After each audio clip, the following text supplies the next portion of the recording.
Hello friends, मैं हूं आपके सामने गौरव मेघरानी। हम पढ़ रहे हैं 12th क्लास की बिजनेस स्टडीज। अब हम जो चैप्टर शुरू करने जा रहे हैं वो है पर्सनल सेलिंग का। तो इस चैप्टर का हमारा ये वीडियो नंबर 1 है। इस चैप्टर के अंदर हमने क्या क्या स्टडी करना है, पर्सनल सेलिंग का मीनिंग क्या है, फीचर्स क्या है, पर्सनल सेलिंग का इंपॉर्टेंस या कह लीजिए रोल, डिफरेंस क्या है पर्सनल सेलिंग और एडवर्टाइजमेंट्स में, पर्सनल सेलिंग की क्या क्या लिमिटेशंस हैं। तो चैप्टर शुरू करने से पहले मैं आपको थोड़ा रिमाइंड करा देता हूं। मार्केटिंग मिक्स के 4 एलिमेंट्स होते हैं: product mix, price mix, place mix और प्रमोशन मिक्स। पर प्रमोशन मिक्स के भी 4 एलिमेंट्स होते हैं जिसमें एडवर्टाइजमेंट्स, सेल्स प्रमोशन, पब्लिसिटी और पर्सनल सेलिंग है। अल्टीमेटली देखा जाए, जो चैप्टर हम शुरू कर रहे हैं पर्सनल सेलिंग, ये प्रमोशन मिक्स का एक एलिमेंट है और प्रमोशन मिक्स खुद मार्केटिंग मिक्स का एक एलिमेंट है। तो मैं आपको बता देता हूं, मार्केटिंग एंड मार्केटिंग मिक्स की प्लेलिस्ट, एडवर्टाइजिंग की प्लेलिस्ट, ये आपको इसी वीडियो के डिस्क्रिप्शन बॉक्स में दी हुई है। प्लस सेल्स प्रमोशन का चैप्टर हमने कवर कर लिया है, पब्लिसिटी का टॉपिक कवर कर लिया है, पब्लिक रिलेशन का टॉपिक कवर कर लिया है। ये टॉपिक्स भी आपको गिवन है। इसके लिए आप 12th क्लास की बिजनेस स्टडीज की प्लेलिस्ट चेक कर सकते हो। ये वाले टॉपिक्स भी 12th क्लास की बिजनेस स्टडीज में है। अदरवाइज आप इनकी अलग से प्लेलिस्ट भी चेक कर सकते हो। तो आइए अब हम स्टार्ट करते हैं हमारा पर्सनल सेलिंग का टॉपिक। पर्सनल सेलिंग है क्या? बुक की नॉलेज लेने से पहले हम जर्नली सिंपल लैंग्वेज में इसको समझ लेते हैं।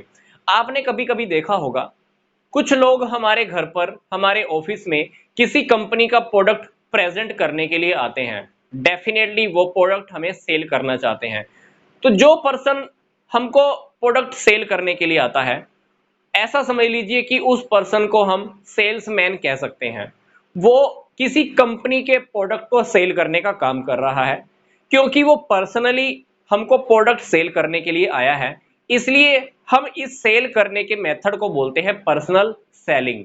मतलब पर्सनल सेलिंग में एक पर्सन क्या करता है, पर्सनली लोगों से मिलता है, प्रोडक्ट को सेल करने के लिए एफर्ट करता है, लोगों के मन में जो डाउट है वो डाउट्स क्लियर करता है और एफर्ट रहता है, लोगों को मोटिवेट करता है कि वो प्रोडक्ट परचेज कर ले।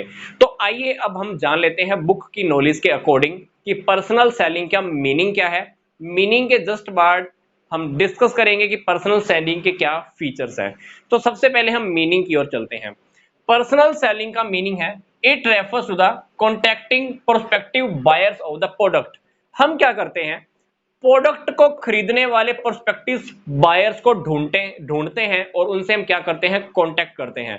मतलब हम ये देखते हैं कि प्रोडक्ट को खरीदने वाले कौन कौन से बायर्स हैं, उनसे हम कांटेक्ट करते हैं। कांटेक्ट करने का मतलब क्या है, उनसे पर्सनली मिलना। इसमें बायर और सेलर, बेचने वाला और खरीदने वाला, फेस टू फेस होते हैं।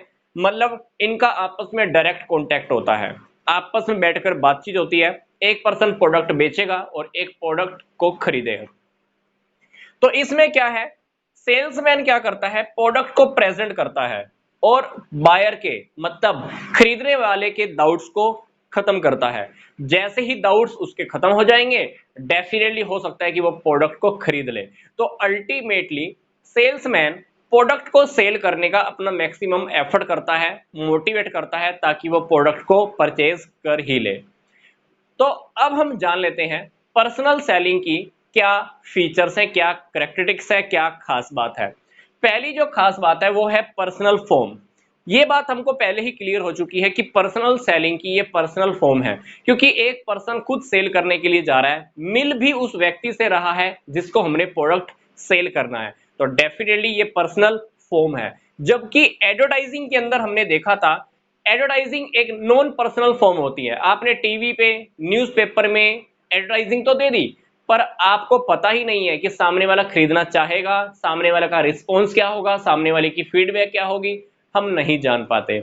बट पर्सनल सेलिंग एक पर्सनल फॉर्म है। पर्सनली हम मिलते हैं, पर्सनली जिस पर्सन को हमने प्रोडक्ट सेल करना है उसी से बातचीत करते हैं। सेकंड हमारा फीचर है डेवलपमेंट ऑफ रिलेशंस। अब सोचकर देखिए कि एक पर्सन दूसरे पर्सन को प्रोडक्ट सेल करने के लिए गया, हमने 10-15 मिनट, आधा घंटा सामने वाले के साथ वक्त बिताया, तो कहीं ना कहीं रिलेशन एस्टेब्लिश हो ही जाते हैं और ये रिलेशन लॉन्ग टर्म चलते हैं। फिक्स रिलेशनशिप होते हैं और कहीं ना कहीं कंपनीज के लिए काम भी आते हैं। चलो, आज वो प्रोडक्ट नहीं भी खरीदेगा, 2 दिन के बाद, 1 साल के बाद, कभी ना कभी तो प्रोडक्ट खरीद ही लेगा। तो कहीं ना कहीं पर्सनल सेलिंग क्या करता है, कस्टमर्स के साथ रिलेशनशिप बनाता है और ये रिलेशनशिप काफी लंबे समय तक चलते हैं। तीसरा जो फीचर है वो है ओरल, मतलब पर्सनल सेलिंग में प्रोडक्ट सेल करने वाला प्रोडक्ट के बारे में ओरली बताएगा। प्रोडक्ट के क्या फीचर्स हैं, क्या क्वालिटी है, क्या कलर है, क्या डिजाइन है, क्या प्राइस है, ये सारी बातें वो बोलकर ही बताता रहता है। और सामने वाला भी बोलकर अपने डाउट्स बताता है कि मुझे क्या डाउट है, मैं प्रोडक्ट खरीदूं, क्यों खरीदूं। तो ये सारी बातें ओरली चलती रहती है, मौखिक रूप से चलती रहती हैं। चौथा जो हमारा फीचर है वो है क्वेरीज को सोल्व करना। सेल्समैन के आगे हो सकता है कि सामने वाला पर्सन कोई क्वेरीज रख दे कि मेरे मन में ये डाउट है, मेरी इस समस्या का समाधान करो, मेरी बात का सॉल्यूशन दो। तो उसकी क्वेरीज को भी हम सोल्व कर सकते हैं। वो प्रोडक्ट को लेकर कोई भी क्वेरी कर सकता है, तो क्वेरीज को सोल्व करना सेल्समैन का काम होता है।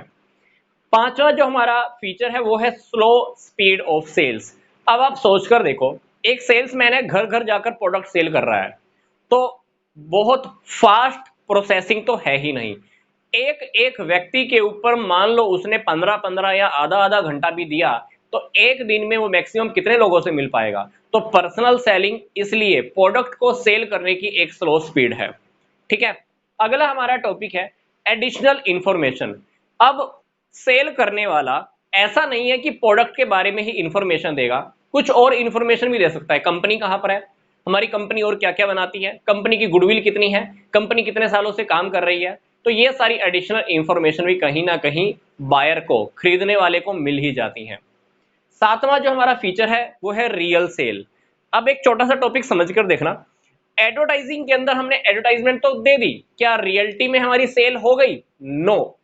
सेल तब होगी जब वो खरीदेगा कोई प्रोडक्ट, वो प्रोडक्ट जब कोई खरीदेगा तब ही हम उसको रियल सेल मान सकते हैं। बट पर्सनल सेलिंग में क्या है, मैं किसी के पास प्रोडक्ट सेल करने के लिए गया, मैंने सामने वाले के डाउट्स क्लियर कर दिया, सामने वाले को मोटिवेट कर दिया, तो मेरा जो मैक्सिमम एफर्ट रहेगा हाथों हाथ प्रोडक्ट को सेल करना ही रहेगा, जबकि इसमें तो ऐसा हो ही नहीं सकता।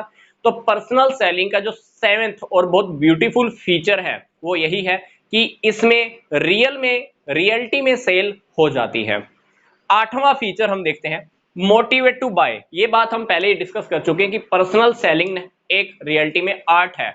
सेल्स पर्सन, सेल्समैन अपनी कला का उपयोग करता है, नई नई टेक्निक्स लगाता है, नई नई बातें करता है, ऐसी ऐसी बातें करेगा कि सामने वाला कहीं ना कहीं प्रोडक्ट खरीदने के लिए राजी हो जाता है। तो अल्टीमेटली हम बायर को प्रोडक्ट खरीदने के लिए मोटिवेट करते हैं। 9वां फीचर है हमारा डिजायर एक्टिवेशन। हो सकता है कि सामने वाले के मन में कभी इच्छा थी प्रोडक्ट खरीदना है पर वो भूल गया। पर्सनल सेलिंग के अंदर क्या होगा, एक सेल्समैन जाएगा और उसकी डिजायर को फिर से एक्टिवेट कर देगा और हो सकता है कि उसकी जैसे ही इच्छा जाग जाए वो प्रोडक्ट खरीद ही ले। तो पर्सनल सेलिंग के अंदर अल्टीमेटली हम डिजायर को एक्टिवेट करने का भी काम करते हैं। 10th हमारा फीचर है message adjust according to the buyer. सामने वाले की जैसी फीडबैक आ रही होती है, उसकी फीडबैक को देखकर, उसकी फीडबैक को देखकर हम अपना मैसेज वैसे ही एडजस्ट कर लेते हैं। सामने वाला मान लो गुस्से में है तो हो सकता है कि हम ठंडे दिमाग से बात करें।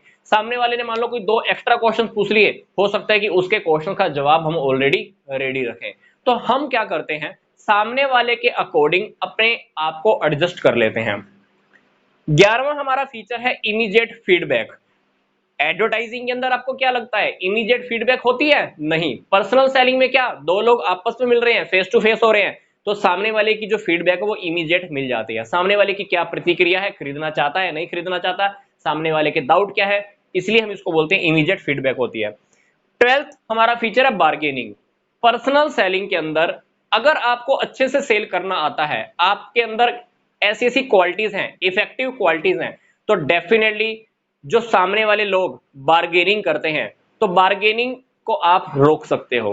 तो बार्गेनिंग को रोकने का काम कौन करेगा, सेल्स पर्सन करेगा, पर उसके अंदर सेल करने की क्वालिटी होनी चाहिए, ऐसी इफेक्टिव क्वालिटी होनी चाहिए कि वो बार्गेनिंग पर स्टॉप कर सके। तो पर्सनल सेलिंग डेफिनेटली बार्गेनिंग पर भी रोक लगा सकता है। 13 लास्ट फीचर है हमारा best for technical and the industrial products. ये बात हमने पीछे वाले कुछ चैप्टर्स में भी स्टडी की है कि अगर आप इंडस्ट्रियल प्रोडक्ट या टेक्निकल प्रोडक्ट्स को सेल करना चाहते हो, उसके लिए जो सबसे बेस्ट मेथड रहता है पर्सनल सेलिंग का। क्योंकि एडवर्टाइजमेंट्स में आप सारी बातें नहीं बता सकते, हमारे प्रोडक्ट को कैसे यूज करना है, क्या टेक्निकली ये मशीन कैसे ऑन होएगी, कैसे ऑफ होएगी, एटसेट्रा एटसेट्रा। ये सारी बातें अगर आपने बतानी है लोगों को, अगर आपका प्रोडक्ट टेक्निकली है, इंडस्ट्रीज में यूज होने वाला प्रोडक्ट है, तो आपके लिए अच्छा है कि आप जगह जगह जाकर, जहां पर जिसको भी प्रोडक्ट सेल करना है उसको पर्सनली जाओ, पर्सनली उसको बताकर आओ कि ये प्रोडक्ट आप कैसे यूटिलाइज कर सकते हो, कैसे इसको यूज कर सकते हो। तो डेफिनेटली टेक्निकल और इंडस्ट्रियल प्रोडक्ट के केस में पर्सनल सेलिंग एक बेस्ट मेथड है। तो हमने इस वीडियो में क्या डिस्कस कर लिया है, पर्सनल सेलिंग का मीनिंग क्या है, क्या फीचर्स हैं। नेक्स्ट वीडियो में हम डिस्कस करेंगे पर्सनल सेलिंग का क्या रोल है, इसकी इंपॉर्टेंस मैन्युफैक्चरर के लिए, कस्टमर्स के लिए, सोसाइटी के लिए, कुछ और लोगों के लिए इसका क्या क्या बेनिफिट निकल कर आएगा। तो मिलते हैं अब हम नेक्स्ट वीडियो में, इसी चैप्टर को हम आगे और कंटिन्यू करेंगे।